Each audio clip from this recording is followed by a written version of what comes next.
Hello everyone, welcome back to the kalabale.lk YouTube channel. හරි.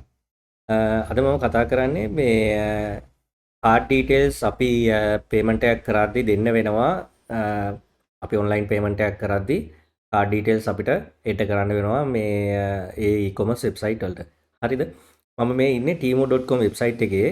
දැන් අපි හිතමුකෝ මේකේ මම item එකක් purchase කරන්න යනවා කියලා. අපි මොකක් හරි select කරගමු මෙතනින් item එකක්. right. ප්‍රයිස් එක වැඩි අයිටම මෙන්න මේක ගමු. හරි. මම මේක ඇඩ් කරගන්නම් කාර්ට් එකට. මෙතන add to cart ඊට පස්සේ මෙතන තියෙනවා checkout එකට ගිහිල්ලා මෙතන අපිට payment details දාන්න වෙනවා. දාන්න නැතුව දැන් මේක submit කරන්න යද්දි මේ end card details කියලා කියනවා. හරි.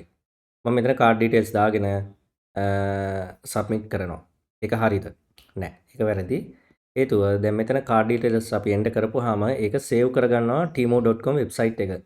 ඒක save කරන්න එපා කියලා තියෙන option එක තමයි මේක. මෙන්න මේ option එක missing වෙනවා හුඟක් අයට. හරිද? මෙන්න මේ option එක මෙතන කියන්නේ remember this card for future use. මේ card එක අපි save කරලා තියාගන්න කියලා කියනවා. හරිද? හැබැයි අපිට option එකක් දීලා තියෙනවා එපා කියන්න. දැන් මේ tick එක click කරපුවාම මෙන්න මේ විදිහට එකක් එනවා. remember my card for future use කියලා. මම කියනවා don't remember my card. හරිද? remember my card කියොත් එහෙම ඒක save කළාම තියෙනවා. මම මෙතන click කරපුවාම මේක untick වෙනවා මේ. ඊට පස්සේ ප්‍රශ්නයක් නැහැ. ඔයාලට card එකේ details save වෙන්නේ නැහැ. ඔයාලට payment එක කරගෙන යන්න පුළුවන්. දැන් මේක දැනගත්තට පස්සේ හුඟක් අය මේ ටික් එක අයින් කරන්න නැතුව payment කරලා ඇති. හරි. එහෙමනම් කරන්න තියෙන්නේ ඔයාගේ profile එකට ගියා. මෙන්න මෙතන profile එකට අපි යමුකෝ your profile කියන එකට.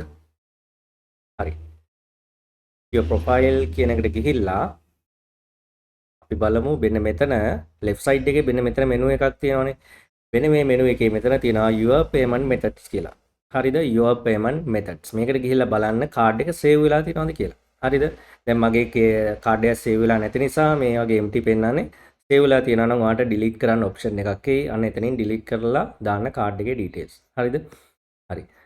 ඒ වගේම තව වෙබ්සයිට් එක මම පෙන්නන්නම් AliExpress වෙබ්සයිට් එක. හරිද? දැන් AliExpress එකේත් අපිට purchase එකක් කරද්දී බලමු කොහොමද card details save වෙනවද කියලා අපි දන්නේ නැතුව. මම මේ වගේ item එකක් select කරගන්නම්. හරි. මේක add to cart කරමු අපි. cart එකට add කරා.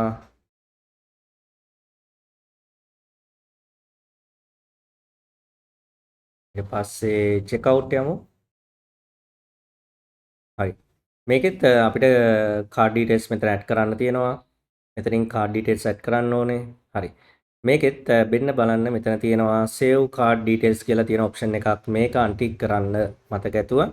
ඊට පස්සේ මේකට කියනවා card details save කරොත් තියෙන benefit එක මොකක්ද කියලා. ඒක අපිට අවශ්‍ය නම් තියන්න පුළුවන්. නැත්නම් skip කරන්න. හරිද? ඊට පස්සේ card details දාලා save කරගන්න. හරිද? දැන් AliExpress එකේ අපි හිතමු ඔයා නොදැනුවත්ව card details save කරලා ඇති කියලා හිතනවා නම් ඔයාලට කරන්න තියෙන්නේ ඔයාගේ profile එකට ගියා. profile එකේ මෙන්න මෙතන තියෙනවා payments. මේ මෙතන උඩ menu එකේ left side එකේ right side එකේ මෙතන අපේ menu එක තියෙනවා. මෙතනින් payment කියන එකට යන්න. ඒකලා පල්ලෙහාට scroll කරලා බලන්න මෙන්න මෙතන card එක save වෙලා තියෙනවද කියලා. save වෙලා නම් එතනින් delete කරලා දාන්න. හරිද? ඒ වගේම තව එකක් තමයි අපි දන්නවා දරාස් එකෙත් අපි බලමු payment එකක් කරද්දි කොහොමද card details save වෙනවද කියලා. හරි. මම මේ විදිහට item එක select කරගන්නම්. add to cart. cart එකට add කරලා ඉවරලා අපි ගිහිල්ලා බලමු checkout එකේදී card details කොහොමද add කරන්න වෙනවනේ. අපිට option එකක් දෙනවද කියලා බලමු. card details save කරන්න එපා කියලා දෙන්න option එකක් තියෙනවද කියලා බලමු. right. proceed to pay. ඊට පස්සේ මෙතන තියෙනවා credit debit card එකෙන් තමයි මම pay කරන්නේ. හැබැයි දරස් එකේ බලන්න මෙතන we will save this card for your convenience. ඒ කියන්නේ ගරාස් අය අපිට ඔප්ෂන් එකක් දෙන්නේ නැහැ කාඩ් ඩීටේල්ස් සේව් කරන්න එපා කියලා. හරිද? පේමන්ට් එක නැතුව කරන්න බෑ. ඒ කියන්නේ කාඩ් ඩීටේල්ස් මේ කට්ටිය සේව් කරන්න නැතුව පේමන්ට් එක කරන්න දෙන්නේ නැහැ. හරිද? අපි පේමන්ට් එක කරා කියන්නකො කාඩ් ඩීටේල්ස් සේව් කරලා.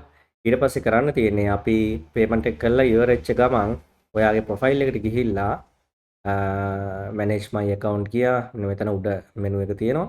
right side එකේ. ඒකලා මෙන්න මෙතන තියෙනවා my payment option කියලා. මේකේ ගිහිල්ලා බලන්න කාඩ් එක සේව් වෙලාද තියෙන්නේ කියලා. සේව් වෙලා තියෙනවා නම් මෙතනින් ඉරේස් කරලා දාන්න. ඩිලීට් කරලා දාන්න. හරිද? ඔන්න ওই විදිහට අපිට කාඩ් ඩීටේල්ස් සේව් වෙලා තියෙනවා නම් ඉරේස් කරලා දාන්න පුළුවන්. අපි හුඟක් අය මේක දන්නේ නැහැ. අපි ඔන්ලයින් පේමන්ට් කියන දේ අපි කරනවා. ඒ වුණාට අපි දන්නේ නැහැ. කාඩ් එක පේමන්ට් කරලා ඉවරනා සේෆ්ලි තියනවාද නැත්නම් අපි දන්නේ නැතුව ඒක සේව් වෙලා තියෙනවද කියලා දන්නේ නැහැ. ඒ නිසා ඔන්න ඔය මම කියපු ටිප්ස් ටික අනුගමනය කරන්න. ඒ වගේම මේ තව දෙයක් කියන්න ඕනේ. දැන් මේ කාඩ් ඩීටේල්ස් වෙබ් බ්‍රවුසර් එකෙනුත් සේව් කරනවා. දැන් මගේ මේ තියෙන Google Chrome වෙබ් බ්‍රවුසරේ මෙන්න මේකේ මෙන්න මේ right side එකේ මෙන්න මෙතන burger icon එක වගේ dot තුනක් තියෙනවා. මේක ක්ලික් කරලා මෙතනින් යන්න ඔයා settings වලට. settings වල ගිහිල්ලා වෙන මෙතන තියෙනවා auto fill and password කියලා. හරිද? මේකට ගිහිල්ලා මෙතන තියෙනවා payment methods කියලා. payment methods කියන එකට ගියපුවාම මෙන්න මෙතන තියෙනවා save fill payment methods කියලා. හරිද? වෙන මේක ඕෆ් කරන්න. මේක ඕෆ් කරන එකේ වැදගත්කම තමයි අපේ card details මෙතනින් web browser එකෙන් save කරන එකත් නවත්තනවා. හරිද? එතකොට අන්න ඒ ඔප්ෂන් එකත් හුඟක් වැදගත්. හුඟක් අය නොදැනුවත්ව මේක ඇත්තටම ඩිෆෝල්ට් ඔප්ෂන් එකක්. මේක ටික් එක ඇක්ටිවේට් වෙලාම තමයි තියෙන්නේ මේ බටන් එක. ඒ නිසා මෙන්න මේකත් ඕෆ් කරලා තියාගන්න. එතකොට කාඩ් ඩීටේල්ස් ඔටෝමැටිකලි සේව් වෙන එකත් නවතිනවා. හරි. හරි. අපි තව දෙයක් මම කියන්න. දැන් අපිට මේ දැන් කාඩ් පේමන්ට් කරද්දී අපිට ක්‍රෙඩිට් කාඩ් එකක් අවශ්‍යම නැහැ. හැබැයි ඊට සොලියුෂන් එකක් විදිහට සම්පත් බැංක් එකේ තියෙනවා වෙබ් කාඩ් කියලා එකක්. සම්පත් වෙබ් කාඩ්. හරිද? ඒතර මේ සම්පත් වෙබ් කාඩ් එක ඇවිල්ලා ප්‍රීපේඩ් කාඩ් එකක්. හරිද? ප්‍රීපේඩ් කාඩ් එකක් කියන්නේ අපිට ඕන වෙලාවට සල්ලි දැම්මා, පේමන්ට් එක කරා, ඊට පස්සේ කාඩ් එක එම්ටි. හරිද? දැන් ඔයාලට සම්පත් විශ්ව account එකක් තියෙනවා නම්, සම්පත් ඔන්ලයින් බැංකින් විශ්ව account එකක් තියෙනවා නම්, ඒකට ගිහිල්ලා ලේසියෙන්ම මේ වෙබ් කාඩ් එක ඕපන් කරගන්න පුළුවන්. කිසිම ෆෝම් එකක් ෆිල් කරන්න එහෙම දේවල් නැහැ. ලේසියෙන්ම වෙබ් කාඩ් එක ගන්න පුළුවන්. ඊට පස්සේ වෙබ් කාඩ් එක ඔයාලට ලැබුණාට පස්සේ අපිට අර දැන් සාමාන්‍යයෙන් අපි කාඩ් එකක් ඇඩ් කරද්දී අහන විස්තර ටික තියෙන්නේ. මෙන්න මේ කාඩ් නම්බර් එක, ඊට පස්සේ කාඩ් හෝල්ඩර් නේම් එක, CVV නම්බර් එක, මන්තිය, මේ ඔක්කොම මේ සම්පත් වෙබ් කාඩ් එක දෙනවා අපිට. ඒක ලේසි. එතකොට අපි පේ කරන්නේ ඒ අවශ්‍ය මුදලට විතරයි. ඒ කියන්නේ එහෙම නැත්තම් අපි හිතමු අයිටම් එකේ ගාණ අපි හිතමු 1529 කියලා. ඔයා නෑ මෙතන 3068යිනේ. අපි 3070ක් විතර කාඩ් එකට දානවා. ඊට පස්සේ පේමන්ට් එක කරලා ඉවරනට පස්සේ කාඩ් එක එම්ටි. හරිද? අන්න ඒ වගේ දේවල් හොඳ කල්පනාවෙන් කරන්න ඔන්ලයින් පේමන්ට් කරද්දී. මේ වගේ දේවල් හුඟක් වැදගත්. අපි හුඟක් නොදැනුවත්වම කරන මිස්ටේක්ස් තමයි මේවා. ඒ නිසා හුඟක් අවධානයෙන් ඔන්ලයින් පේමන්ට් කරද්දී මේ දවස්වල කරන්න. හරි. මේ වගේම තවත් වැදගත් වීඩියෝ එකක් ගැන අපි ඊළඟටත් කතා කරමු ඊළඟ සතියේ. එහෙනම් thank you for watching. This is kalabale.lk.